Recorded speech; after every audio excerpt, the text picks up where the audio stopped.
Hey everyone, what's up? It's Johnny here with Cheap and Cheerful RC again. Today we're taking a look at the insides of these little army trucks here.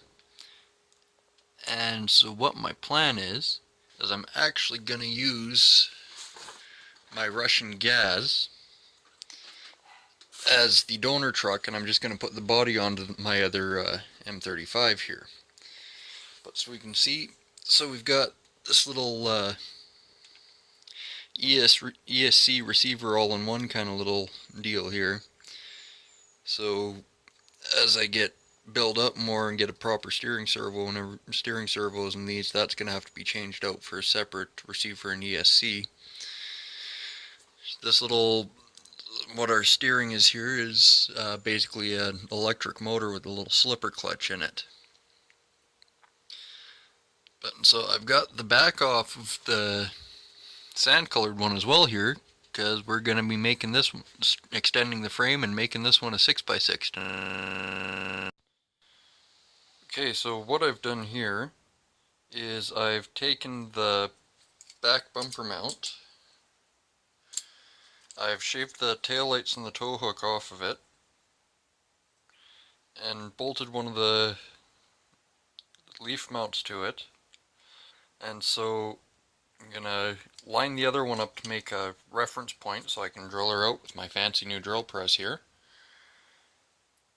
And one thing I noticed though is it looks like you can see this little tab on the back here. It looks like that's going to have to get shaved off for it to fit properly. And here's our finished product.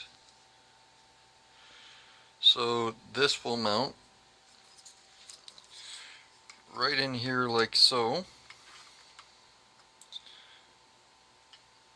just behind the axle. So there will be the spring mounts for the front axle and the front mount for the rear axle. I'll put this to the side for a second and figure out how we're going to stretch out the frame rails here. Alright, so here's the rear frame extension. I just took one of the chunks of frame rail out of the Gaz box. And you don't necessarily need to buy a complete kit to do this. Everything that I'm used so far is available individually on GearBest. So you can see, so I've got the two shock mounts there, the rear and front, with the what's left of the original back bumper mounted in there. Now I'm gonna, once I get this a little bit more together, I'm gonna put some more screws in the sides here just to make it a little bit more rigid. And you see I've taken the axle out, so while that's out, I'm going to pop this the diff cover off and replace it with the input side from one of the new axles. Well, good thing I have a spare drill bit. Make sure you mark out your holes. Alright, so here we have the center diff, was the rear. But so you can see, so I've taken the input from one of my spare diffs and attached it to the back.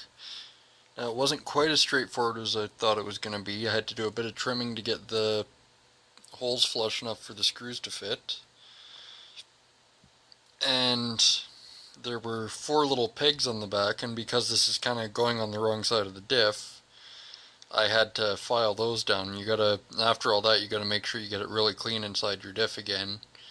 And if you've got a kit, it'll come with a little bit of lube for the diff, and I'd recommend you put a bit more of that on, because you'll probably rub a fair bit of it off in the process of setting up your diff.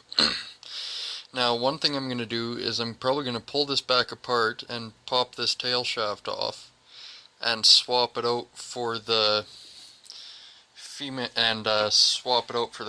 end so that it'll just slide right onto the rear diff.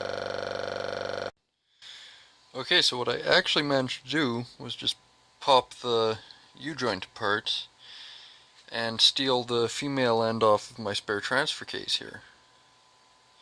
It was pretty easy. I just did it with my fingernail. You just bend the tabs up a little bit. Be careful with it though, because you might not have a spare one.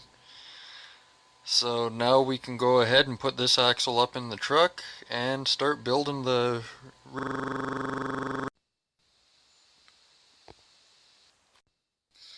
Well, Here is the almost finished product. Short of splicing the boxes together to make them long enough here. And I'm just gonna go up to the garage and do that on the bandsaw.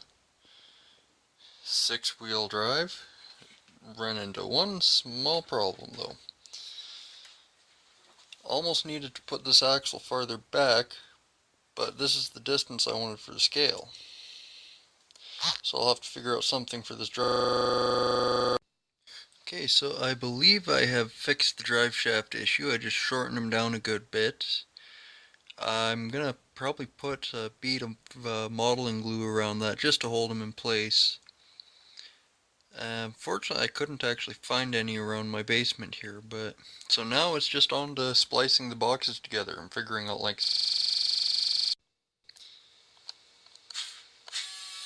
So, bed still needs some work, but she is a running, driving 6-wheel drive. The next revisit on this will probably be to put a proper steering servo in it and a separate ESC with a new receiver and a real controller with real steering. It'll make this thing like 10 times better. And at some point here I'm going to take the stacks off the cab and put one of them up on the driver's side fender in front of the door where they're supposed to be on an M35. Seeing as how now this is a 6x6 and is an M35. But that's it for tonight. You guys take care. Don't forget to like